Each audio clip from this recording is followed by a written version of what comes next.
एक आदमी मंदिर में सेवक था। उसका काम मंदिर की साफ सफाई करना था। भक्तों और श्रद्धालुओं द्वारा दिए गए दान में से थोड़ा बहुत उसे मंदिर के पुजारी द्वारा दे दिया जाता। इसी से उसकी गुजर बसर चल रही थी। वास्तव में वह अपनी जिंदगी से बहुत परेशान और दुखी था। मंदिर में काम करते करते वह दिन भर अपनी जिंदगी को लेकर शिकायतें करता रहता। एक दिन शिकायत करते हुए वह भगवान से बोला, भगवान जी, आपकी जिंदगी कितनी आसान है। आपको बस एक जगह आराम से खड़े रहना होता है। और मेरी जिंदगी को देखो, कितनी कठिन जिंदगी जी रहा हूं मैं। दिन भर कड़ी मेहनत करता हूं, तब कहीं 2 जून की रोटी नसीब हो पाती है। काश मेरी जिंदगी भी आपकी तरह होती। उसकी बात सुनकर भगवान गौर बोले, तुम जैसा सोच रहे हो वैसा नहीं है। मेरी जगह रहना बिल्कुल आसान नहीं है। मुझे बहुत सारी चीजें देखनी पड़ती है, बहुत सी व्यवस्थाएं करनी पड़ती है। ये हर किसी के बस की बात नहीं है। भगवान जी, कैसी बात कर रहे हैं आप? आपका काम आसान ही तो है। आपकी तरह तो मैं भी दिन भर खड़े रह सकता हूं। इसमें कौन सी बड़ी बात है? मंदिर का सेवक बोला। तुम नहीं कर पाओगे। इस काम में बहुत धैर्य की आवश्यकता पड़ती है, भगवान बोले। मैं जरूर कर पाऊंगा। आप मुझे एक दिन अपनी जिंदगी जीने दीजिए। आप जैसा बताएंगे मैं वैसा ही करूंगा। मंदिर का सेवक जिद करने लगा।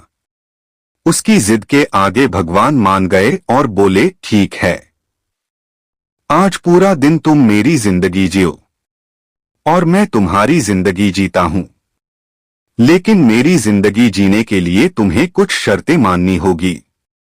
मैं हर शर्त मानने को तैयार हूं भगवान जी, सेवक बोला।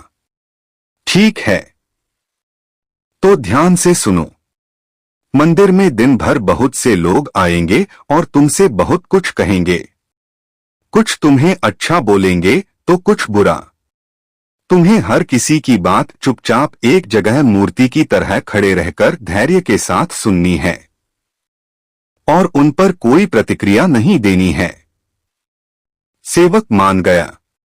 भगवान और उसने अपनी जिंदगी एक दिन के लिए आपस में बदल ली। सेवक भगवान की जगह मूर्ति बनकर खड़ा हो गया और भगवान मंदिर की साफ सफाई का काम निपटाकर वहां से चले गए।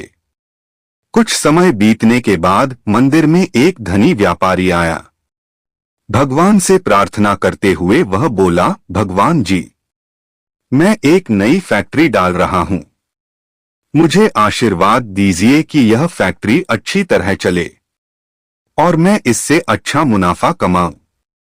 प्रार्थना करने के बाद वह प्रणाम करने के लिए नीचे झुका तो उसका बटुआ गिर गया। जब वह वहां से जाने लगा तो भगवान की जगह खड़े मंदिर के सेवक का मन हुआ कि उसे बता दें कि उसका बटुआ गिर गया है, लेकिन शर्त अनुसार उसे चुप रहना था। इसलिए वह कुछ नहीं बोला और खामोश खड़ा रहा। इसके तुरंत बाद एक गरीब आदमी वहां आया और वो भगवान से बोला, भगवान जी, बहुत गरीबी में जीवन काट रहा हूं। परिवार का पेट पालना है। मां की दवाई की व्यवस्था करनी है। समझ नहीं पा रहा हूं कि इतना सब कैसे करूं। आज देखो, मेरे पास बस 1 रुपया है। इससे मैं क्या कर पाऊंगा? आप ही कुछ चमत्कार करो और मेरे लिए धन की व्यवस्था कर दो।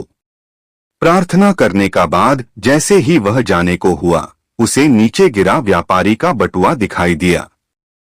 उसने बटुआ उठा लिया और भगवान को धन्यवाद देते हुए बोला, भगवान जी, आप धन्य है। आपने मेरी प्रार्थना इतनी जल्दी सुन ली। इन पैसों से मेरा परिवार कुछ दिन भोजन कर सकता है। मां की दवाई की भी व्यवस्था हो जाएगी। भगवान को धन्यवाद देकर वह वहां से जाने लगा। तब भगवान बने मंदिर के सेवक का मन हुआ कि उसे बता दे कि वह बटुआ तो व्यापारी का है, उसे मैंने नहीं दिया है। वह जो कर रहा है वह चोरी है। लेकिन वह चुप रहने के लिए विवश था, इसलिए मन मारकर चुपचाप खड़ा रहा। मंदिर में आने वाला तीसरा व्यक्ति एक नाविक था। वह 15 दिन के लिए समुद्री यात्रा पर जा रहा था। भगवान से उसने प्रार्थना की कि उसकी यात्रा सुरक्षित रहे और वह सकुशल वापस आ सके।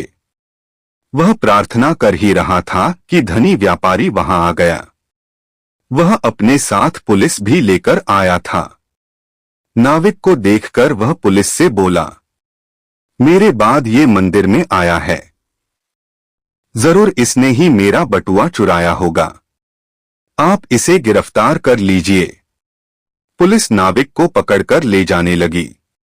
भगवान बने आदमी को अपने सामने होता हुआ ये अन्याय सहन नहीं हुआ। शर्त के अनुसार उसे चुप रहना था, लेकिन उसे लगा कि बहुत गलत हो चुका है। यदि अब मैं चुप रहा तो एक बेकसूर आदमी को व्यर्थ में ही सजा भुगतनी पड़ेगी। उसने अपनी चुप्पी तोड़ते हुए कहा, आप गलत व्यक्ति को पकड़कर ले जा रहे हैं। ये बटुआ इस नाविक ने नहीं, बल्कि इसके पहले आए गरीब व्यक्ति ने चुराया है। मैं भगवान हूं और मैंने सब देखा है। पुलिस भगवान की बात कैसे नहीं मानती। उनकी बात मानकर उन्होंने नाविक को छोड़ दिया और उस गरीब आदमी को पकड़ लिया जिसने बटुआ लिया था। शाम को जब भगवान वापस आए तो मंदिर के सेवक ने पूरे दिन का वृतांत सुनाते हुए उन्हें गर्व के साथ बताया कि आज मैंने एक व्यक्ति के साथ अन्याय होने से रोका है। देखिए आपकी जिंदगी जीकर आज मैंने कितना अच्छा काम किया है। उसकी बात सुनकर भगवान बोले, ये तुमने क्या किया? मैंने तुमसे कहा था कि चुपचाप मूर्ति बनकर खड़े रहना, लेकिन वैसा न कर तुमने मेरी पूरी योजना पर पानी फेर दिया। उस धनी व्यापारी ने बुरे कर्मों द्वारा इतना धन कमाया है।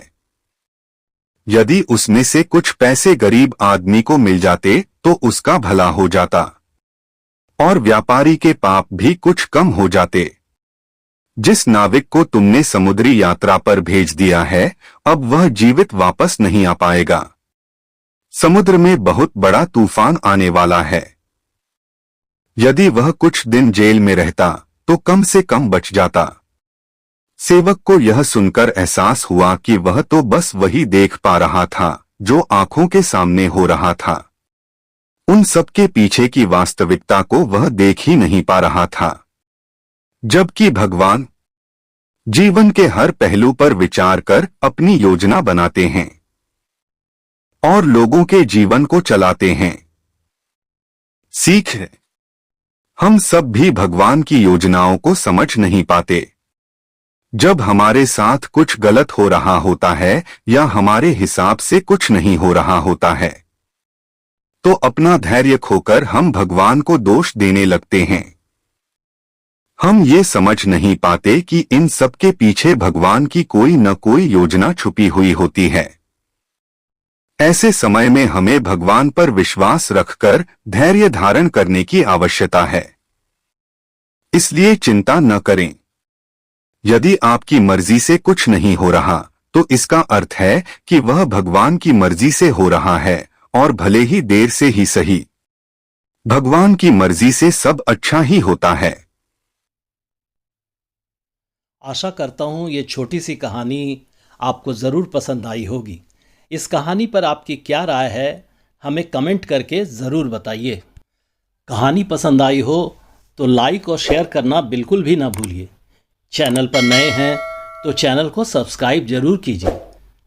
आपका कहानी सुनने के लिए बहुत बहुत धन्यवाद।